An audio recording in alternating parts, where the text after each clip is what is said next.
নমস্কাৰ প্ৰিয় বন্ধুসকল, আপোনালোকে চাই আছে টি টাইমছ ইউটিউব চেনেলৰ যোগেদি। এয়া হৈছে কালী পূজা আৰু এই কালী দেৱীটো হৈছে মহাদেৱ শিৱৰ স্ত্ৰী অৰ্থাৎ ঘনীয়েক।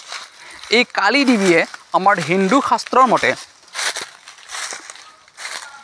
200 অৰ্থাৎ অসুৰ জাতিবোৰক দমন কৰিবলৈ পৃথিৱীত আহে আৰু যিবিলাক অসুৰ জাতি লোক আছে এখেতে কি কৰিছিল, অসুৰবোৰক দমন কৰিছিল।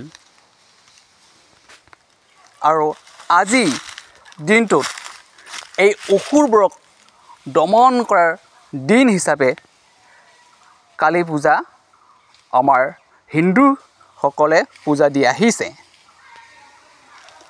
আৰু এয়া আপোনালোকে কালী পূজাৰ প্ৰসাদ গ্ৰহণ কৰি থকাৰ দৃশ্যাংশ দেখা পাই আছে আৰু এখেতসকলে প্ৰসাদ গ্ৰহণ কৰি নিজ নিজ আসনত জিৰণি লৈ আছে। এতেকে বিশেষ নকওঁ, আজিলৈ ইমানতে সামৰি মাৰিছোঁ। জয় হিন্দ, নেম ৰাচং।